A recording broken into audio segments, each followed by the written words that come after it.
बड़ा खुलासा हुआ है। सुशांत का सामने आया है कॉल डिटेल। आखिरी बार सुशांत ने बिजनेस मैनेजर से बात की थी 13 जून को। उदय सिंह जो कि बिजनेस मैनेजर थे, 6 बार बात हुई थी। एक स्क्रिप्ट पर सुशांत और बिजनेस मैनेजर की बात हुई थी।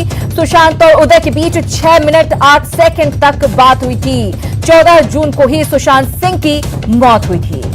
अमित राय हमारे साथ जुड़ गए, उनसे लेंगे ज्यादा जानकारी। अमित, आपसे जानना चाहूंगी, उदय सिंह का नाम सामने आ रहा है जिनसे आखिरी बार बात हुई थी सुशांत सिंह राजपूत की, तो क्या इस बारे में मुंबई पुलिस को पहले जानकारी नहीं लगी थी?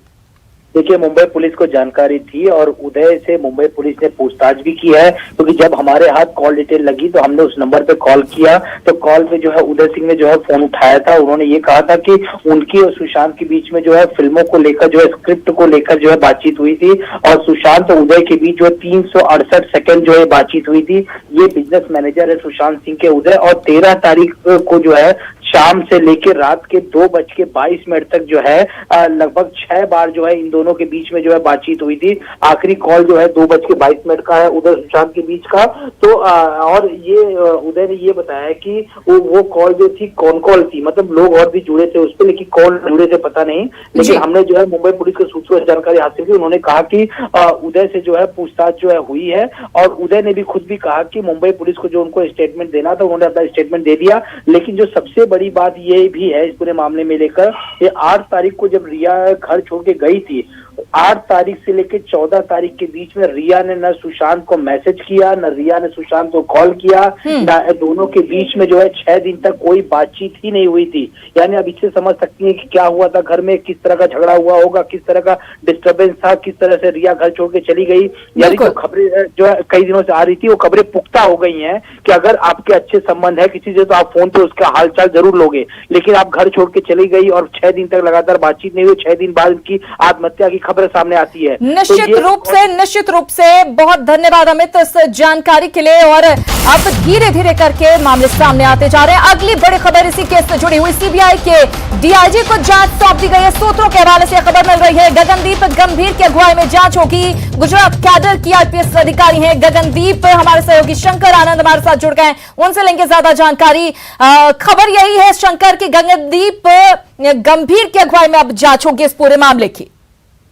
देखिए, सीबीआई की अगर बात करें तो सीबीआई सुशांत सिंह राजपूत मामले में जो तफ्तीश कर रही है, इस मामले में जो एफआईआर रजिस्टर करने की जो औपचारिकताएं चल रही है, तो इस मामले में जो मामला दर्ज किया जाएगा, हमारे सीबीआई के सूत्र बताते हैं कि इस मामले को स्पेशल क्राइम ब्रांच जो है उसमें दर्ज किया जाएगा और उसके बाद इस मामले की आगे की तफ्तीश की जाएगी। तो इसके लिए जो टीम का गठन है वो टीम का गठन किया जा रहा है और इस मामले को पूरे ओवरऑल जो लीड करेंगे वो गगनदीप गंभीर करेंगे। गगनदीप की अगर बात करें तो ये गुजरात कैडर के आईपीएस अधिकारी हैं और सीबीआई में इन्होंने पहले भी कई ऐसे जो स्पेशल क्राइम के जो मामले रहे हैं उसको इन्होंने सुलझाया है।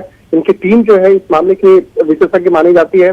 तो अब गगनदीप गंभीर जो है उन्हीं के मार्गदर्शन में इस पूरे इन्वेस्टिगेशन को देखा जाएगा और इस मामले पर आगे की कार्रवाई होगी।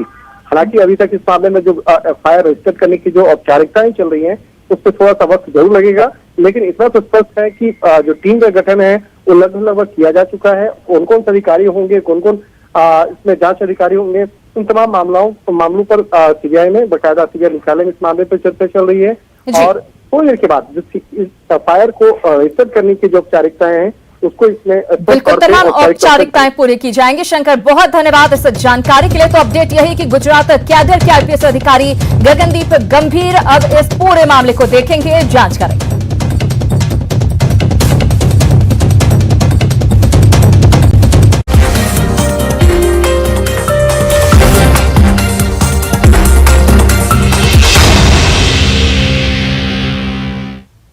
रिपोर्टिंग कर दिए हैं, सीनियर साहब बताएंगे। हम ना अनुसंधान के बाद हम लोग नहीं बता सकते, प्लीज। कितने देर में रिपोर्ट सौंपेंगे आप लोग? उसके बारे में क्लियर कुछ नहीं कह सकते हम लोग अपने लेवल से। चलो ना, क्या नाम हुआ सर? दुर्गेश गहलोत। तो 4 सदस्यीय टीम जो मुंबई में जांच कर रही थी और तमाम जानकारियां दस्तावेजों में समेटकर अब ये पटना लौट चुकी है मुंबई से। ये टीम, बड़ी खबर इस वक्त की, इस टीम का भी इंतजार किया जा रहा था और कहा जा रहा था कि ये टीम जैसे ही पटना पहुंचेगी, पटना पुलिस की टीम में ये 4 सदस्यीय टीम, ये लोग जो पटना एसएसपी को अब तक की जांच रिपोर्ट सौंपेंगे और आईजी संजय सिंह से मुलाकात भी करने वाली है ये टीम। 27 जुलाई को मुंबई पहुंची थी पटना पुलिस की ये टीम जांच के लिए, और जांच में जिस तरीके से असहयोगात्मक रवैया देखने को मिला, यहाँ ये जांच के सवाल लिए उठते सुशांत रहे। सिंह राजपूत मामले में गई थी। ये बताइए मुंबई जांच पूरी हो गई, सर वहाँ पे क्या इन्वेस्टिगेट किया, किस तरह की समस्या किस तरह की सर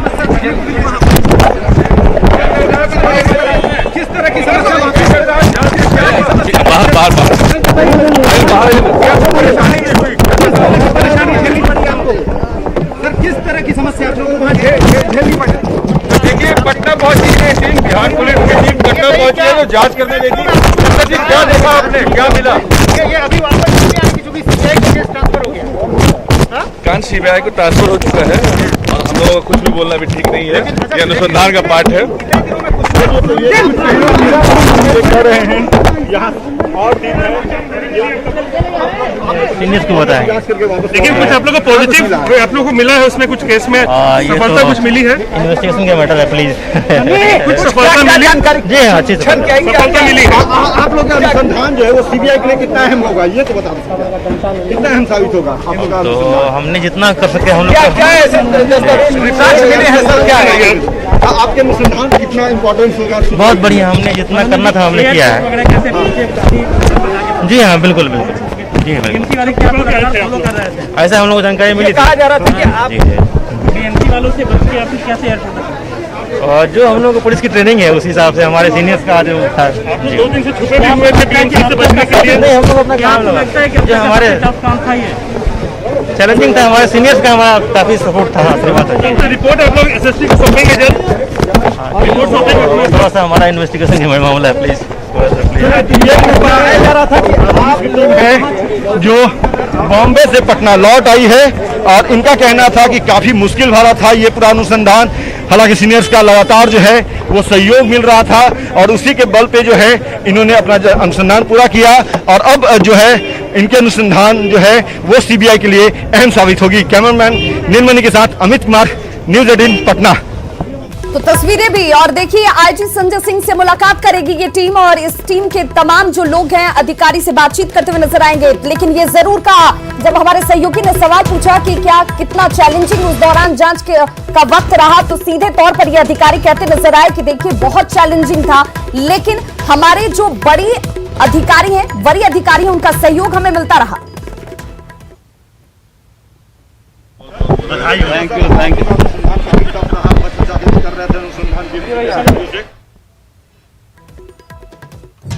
तो मुंबई से लौटी पटना पुलिस, मुंबई से ये पटना पुलिस की टीम वापस लौट चुकी है।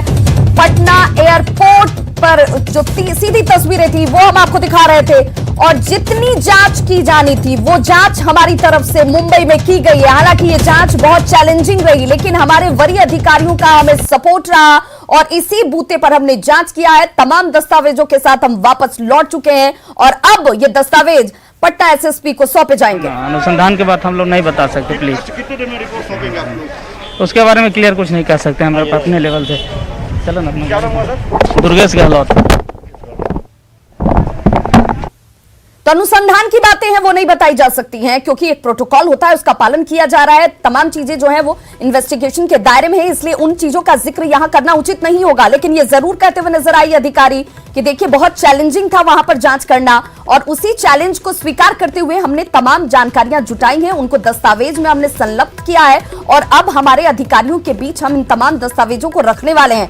हालांकि जिस तरीके से वहां पर चुनौतियों का सामना इन अधिकारियों को करना पड़ा, जिस तरीके से इनकॉर्पोरेट किया गया या मुंबई पुलिस की तरफ से इन अधिकारियों के साथ, उसको लेकर के सुप्रीम कोर्ट ने भी कड़ी फटकार लगाई थी। क्या कुछ अधिकारी कह रहे हैं, सुन लेते हैं।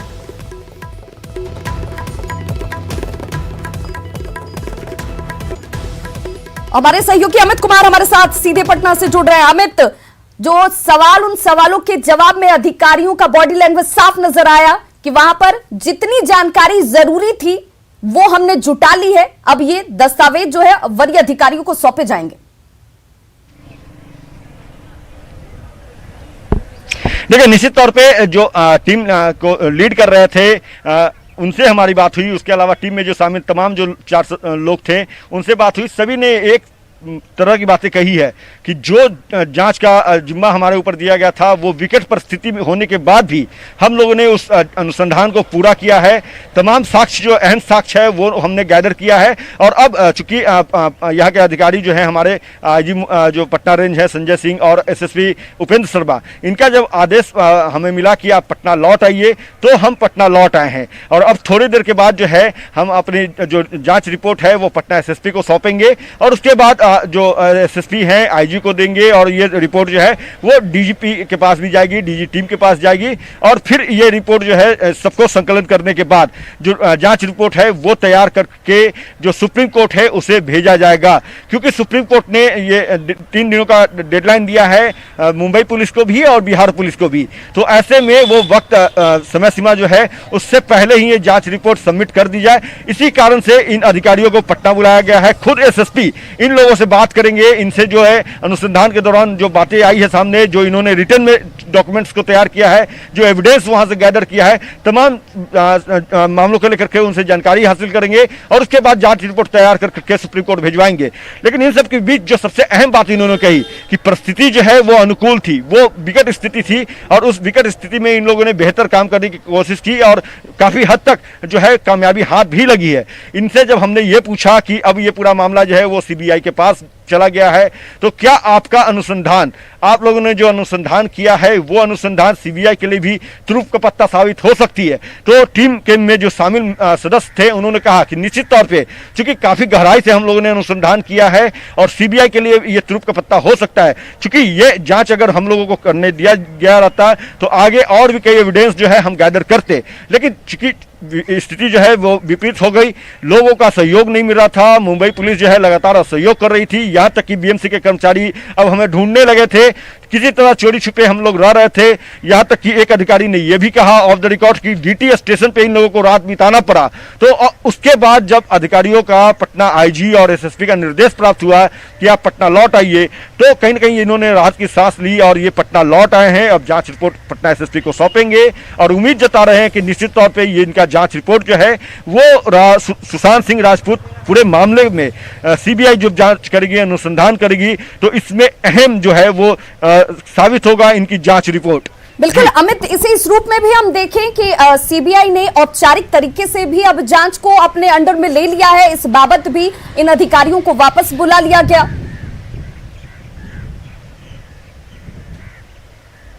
देखिए निश्चित तौर पे चूंकि सीबीआई ने केंद्र सरकार ने अधिसूचना जारी कर दी, सीबीआई ने भी एक्सेप्ट कर लिया और अभी जो थोड़े देर में हो सके तो आप ही दर्शकों को बताएंगी कि सीबीआई ने एफआईआर लॉन्च कर लिया है सुशांत सिंह मामले में। पटना में जो राजीव नगर थाने में केस दर्ज हुआ है उसी केस के आधार पर सीबीआई जो है वो एक नई एफआईआर लॉन्च करेगी और इसकी जानकारी भी आप ही जो है दर्शकों को देंगी और वो खबर हम पहुंचाएंगे दर्शकों तक। न्यूज 18 सबसे पहले पहुंचाएगा, ये कोशिश होगी हमारी कि वो जानकारी भी सीबीआई ने जब एफआईआर लॉन्च करेगी तो वो जानकारी भी सबसे पहले हम दर्शकों को दें। लेकिन सबसे अहम बात, अब तक जो पूरा प्रकरण रहा है इसमें मुंबई पुलिस जो है उसके चेहरे जो है वो बिल्कुल बेनकाब हुए हैं। लगातार डीजीपी जो है महाराष्ट्र के डीजीपी से बात करने की कोशिश कर रहे थे, डीजीपी फोन नहीं उठा रहे थे और यहाँ तक कि जो बीएमसी के अधिकारी हैं, यहाँ के सिटी एसपी पटना मध्य के सिटी एसपी है विनय तिवारी, उन्होंने क्वारंटाइन जबरन कर लिया।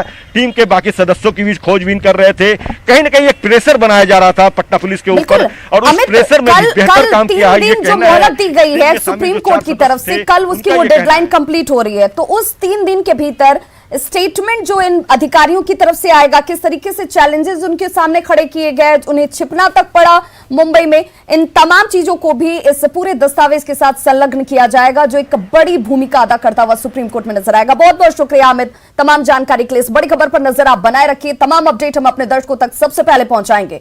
तो सुशांत सिंह राजपूत के पिता के वकील विकास सिंह ने न्यूज 18 से बातचीत में कहा है कि मुंबई पुलिस की ओर से इस पूरे मामले को डिरेल करने की कोशिश की जा रही थी।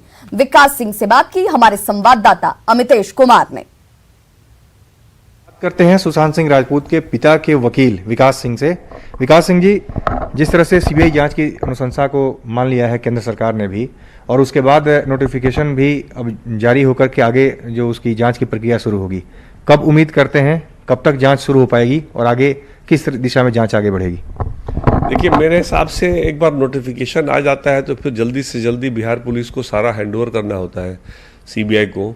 तो मेरे को लगता है इस प्रक्रिया में लोग लगे होंगे और जितना जल्दी हो सके वो हैंडओवर करेंगे, क्योंकि अब एक दिन का भी गैप जो है या डिले जो है हमारे इन्वेस्टिगेशन को नुकसान पहुंचा सकता है। इसलिए मैं तो चाहूँगा कि एकदम से जल्दी ये हो जाए हैंडओवर और सीबीआई की जांच स्टार्ट हो जाए। सुप्रीम कोर्ट का भी मैटर है। सुप्रीम कोर्ट ने महाराष्ट्र सरकार, बिहार सरकार सबसे जवाब मांगा भी है। तो आप कैसे देखते हैं, सुप्रीम कोर्ट के फैसले का इंतजार होगा, उसके बाद सीबीआई अपनी प्रक्रिया शुरू करेगी या जांच अलग कर सकती है?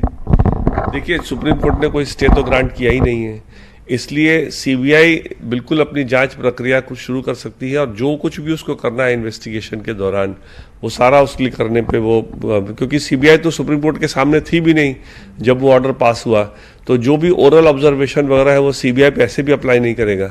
इसलिए मेरे को लगता है कि सीबीआई चाहे इसमें तो जो जितना जल्दी हो सके करे और जितना जल्दी जांच करके अगले सुप्रीम कोर्ट के तारीख तक सुप्रीम कोर्ट में सीबीआई भी अपना रुख रख दे सुप्रीम कोर्ट में, तो बहुत अच्छा होगा। महाराष्ट्र पुलिस बड़ी प्रोफेशनल फोर्स है, लेकिन इस केस में पता नहीं क्यों, क्या रीजन है, क्या जस्टिफिकेशन है, क्या उनका तो बहुत महत्वपूर्ण जानकारी देते हुए सुशांत सिंह राजपूत के पिता के वकील विकास सिंह का यह बयान बहुत महत्वपूर्ण हो जाता है, जिसमें वो ये कह रहे हैं कि जैसे ही नोटिफिकेशन जारी हो गया उसके बाद अब बिहार सरकार की तरफ से बिहार पुलिस जो है ये तमाम जानकारियां जल्द से जल्द सीबीआई को देगी। और इसमें यह भी महत्वपूर्ण हो जाता है कि सीबीआई के पास ये तमाम तहकीकात की शुरुआत भी अब हो जाएगी और सुप्रीम कोर्ट में जब अगली सुनवाई होगी तो सीबीआई की तरफ से भी तमाम दलीलें रखी जा सकती हैं, जो इसमें बेहद महत्वपूर्ण और कारगर साबित होती नजर आएंगी। सुशांत केस की जांच करने मुंबई गए पटना के आईपीएस ऑफिसर को वहां पर क्वारंटीन किए जाने और इस पर बवाल के बाद बीएमसी ने पटना रेंज के आईजी संजय सिंह को कल एक बार फिर से फोन पर यह जवाब दिया, जिसमें बीएमसी ने नियम का हवाला देते हुए पटना मध्य के सिटी विनय तिवारी को, सिटी एसपी जो है विनय तिवारी, उनको क्वारंटीन मुक्त करने की मांग को मानने से साफ इनकार कर दिया, जिस पर डीजीपी गुप्तेश्वर पांडे ने न्यूज 18 से बातचीत में कहा कि इस बात की जानकारी सरकार को दे दी गई है, सरकार का जो भी निर्देश आएगा उसका अनुपालन बिहार पुलिस करेगी। डीजीपी ने कहा कि बिहार पुलिस बीएमसी के जवाब के खिलाफ कोर्ट का दरवाजा खटखटाएगी और आज ही बिहार के महाधिवक्ता से भी इस पूरे मसले पर राय ली जाएगी। गुप्तेश्वर पांडे से बातचीत की हमारे सहयोगी अमित कुमार ने। हमारे अधिकारी विनय तिवारी जी मुंबई पुलिस को सूचना दे करके गए थे। सीनियर एसपी ने उनके जाने की सूचना दी थी, पत्र लिखा था, आईपीएस मिस में एकोमोडेशन का अनुरोध किया था और मैंने भी वहाँ के डीजीपी को एसएमएस किया है और उसमें यह स्पष्ट लिखा है कि सिर्फ 3 दिन के लिए अनुसंधान को दिशा देने, कोऑर्डिनेशन के लिए जा रहा है। ये गए, आईपीएस मिस नहीं मिला अलग बात है। ये जहाँ ठहरे हुए थे उसी दिन आधी रात को जाकर के बीएमसी के पदाधिकारियों ने बिना उनका कोई स्पीडी एंटीजन टेस्ट किए हुए, चाहे जो रैपिड एंटीजन टेस्ट किए हुए, उनके हाथ पर ठप्पा मारकर उनको क्वारंटीन कर दिया कि मतलब आप अब बाहर नहीं निकल सकते, अनुसंधान नहीं कर सकते, किसी का स्टेटमेंट नहीं ले सकते। एक तरह का हाउस अरेस्ट ही इसको मैं कहूँगा। जब इसकी जानकारी मिली, हम लोगों ने बीएमसी के चीफ को पत्र लिखा, उन्हीं का नियम कानून का हवाला देते हुए कि इसमें एग्जाम्पशन का प्रावधान है, हमारे अफसर ऑफिशियल ड्यूटी पर गए हैं, आपको सूचना देकर गए हैं, इनको एग्जाम्पशन दे दीजिए। लेकिन उसका जवाब उन्होंने दिया, उसका सार यही है कि एग्जाम्पशन नहीं देंगे। कल देश की सबसे बड़ी अदालत में, माननीय सर्वोच्च न्यायालय में, जब सुशांत मामले की सुनवाई हो रही थी, माननीय उच्च न्यायालय ने ऑब्जर्व किया कि ये जो क्वारंटीन किया गया है बिहार के आईपीएस अधिकारी को मुंबई में, वो गलत है, वो अनप्रोफेशनल तरीका है। माननीय सुप्रीम कोर्ट के इस ऑब्जर्वेशन के बाद पटना के आईजी साहब ने फिर बीएमसी के अधिकारियों से संपर्क किया और ये बताया कि अब तो माननीय सुप्रीम कोर्ट का भी ऑब्जर्वेशन है कि ये ठीक नहीं है। उसके बाद भी कोई सकारात्मक जवाब नहीं मिला। आपने कहा कि कोर्ट जाएंगे, था रात तक उम्मीद थी कि वो छोड़ देंगे, लेकिन रात को 11 बजे जब मैंने विनय तिवारी को फ़ोन किया तो पता चला कि वो अभी भी क्वारंटीन है, मतलब हाउस अरेस्ट ही एक तरह से है ये। अब सवाल है कि इसके बाद क्या करना है। तो हम अपने सरकार को ये बता दिए हैं, महाधिवक्ता से आज राय लेंगे, उसके बाद में आज भर और इंतजार करेंगे। उसके बाद हम लोग कल ये तय करेंगे कि क्या करना है। कोर्ट भी जा सकते हैं, एक ऑप्शन वो भी है, लेकिन ये तय करेंगे आज भर इंतजार करने के बाद और महाधिवक्ता से राय लेने के बाद। वहीं बिहार फार्मासिस्ट और एएनएम कर्मियों ने स्वास्थ्य मंत्री मंगल पांडे के आवास का घेराव किया है। फार्मासिस्ट और एएनएम ने स्वास्थ्य मंत्री के आवास का घेराव करते हुए आवास के सामने बैठकर नारेबाजी की। तस्वीरें आपके सामने हैं। नारेबाजी करते हुए ये तमाम कर्मी मानदेय बढ़ाने की मांग लगातार की जा रही है। प्रदर्शन करते हुए स्वास्थ्य कर्मियों का ये कहना है कि उन्हें भी नियमित कर्मियों की तर्ज पर समान वेतनमान मिलना चाहिए। इन मांगों को लेकर ये लोग पिछले 56 दिनों से हड़ताल पर हैं। जायजा लिया हमारे सहयोगी रवि एस नारायण ने। बिहार के फार्मासिस्ट और एएनएम जो है वो धरने पर बैठ गए हैं और स्वास्थ्य मंत्री मंगल पांडे के आवास के ठीक सामने जो है वो यहाँ पे बैठ करके अपनी मांगों को लेकर के नारेबाजी और धरना प्रदर्शन कर रहे हैं। इनकी मांग है कि समान वेतन जो है वो मिलना चाहिए, मानदेय जो है वो नहीं बढ़ाया गया है। इसे लेकर के तमाम फार्मासिस्ट जो है, अखिल भारतीय फार्मासिस्ट एसोसिएशन है, एएनएम के जो लोग हैं वो यहाँ मंगल पांडे के स्वास्थ्य मंत्री के आवास के सामने यहाँ पे हंगामा जारी है और लोग लगातार जो है वो सरकार का और स्वास्थ्य मंत्री का विरोध कर रहे हैं। यहाँ पे जानना जरूरी है कि आखिर आप लोगों की क्या मांगे हैं, क्यों यहाँ पे बैठे हैं? हम लोग मानदेय विसंगति को लेकर बैठे हुए हैं। हम लोग एक ही कार्यक्रम आरबीएस के हैं जिसके अंतर्गत आयुष डॉक्टर, फार्मासिस्ट और एएनएम है, लेकिन सरकार सिर्फ आयुष डॉक्टर की सैलरी को बढ़ा दिए हैं, जबकि फार्मासिस्ट एएनएम को अल्प वेतन पर छोड़ दिया गया है। हमारी मांग है कि बिहार सरकार हम लोग को भी सम्मानजनक वेतन दे, जिससे कि हम लोग भी अपने अपने कार्य को कर सके सम्मानपूर्वक। और बिहार में संविदागत फार्मासिस्ट एएनएम का सैलरी जो 37,000 है, तो हम लोगों को क्यों अंतर किया जा रहा है उसमें? हम लोग को भी 37,000 दे सरकार, हम लोग भी अपने अपने काम पर खुशी से लौटेंगे। फार्मासिस्ट के जो विसंगतियां हैं उसे दूर करने की मांग हो रही है और साथ में एएनएम के जो लोग हैं वो भी बैठे हैं। क्या है कि सड़क पर आके आपको बैठना पड़ रहा है? हम लोग को सरकार मजबूर कर दिया सड़क पे बैठने के लिए। जिस तरह से डॉक्टर का पेमेंट बढ़ाया है उसी तरह आरबीएस के फार्मासिस्ट और एएनएम का भी पेमेंट बढ़ाया जाए। हम लोग शांतिपूर्वक काम करेंगे। तो ये आप लोग आंदोलन चलता रहेगा आप लोगों का? जब तक नहीं पूरा करेंगे हम ये अपना काम चलता रहेगा मेरा, क्योंकि बहुत दिन 1.5 महीना लगभग होने को जा रहा है। हम लोग कितनी बार हर जगह दौड़ा किए लेकिन हम लोग का कोई नहीं सुन रहा है। आयुष डॉक्टर का बिना कहे कुछ नहीं वो लोग किया, वो लोग का पेमेंट बढ़ा दिया। क्यों ऐसा सरकार कर रहा है? दोहरी नीति क्यों चला रहा है? क्या तो ये सीधी मांग है कि इन लोगों को जो मानदेय है वो बढ़ाया जाए और खास करके लगातार कई महीनों से जो है वो हड़ताल जारी है, लेकिन सरकार पर कोई सुनवाई नहीं हो रही है। फैसला इन्होंने लिया है कि मंगल पांडे स्वास्थ्य मंत्री जो हैं उनके आवास को घेराबंदी की जाए। कैमरा पर्सन अजय दुबे के साथ रवि एस नारायण, न्यूज़ 18 पटना। तो कुछ और खबरों के साथ जल्द होंगे वापस, देखते रहिए।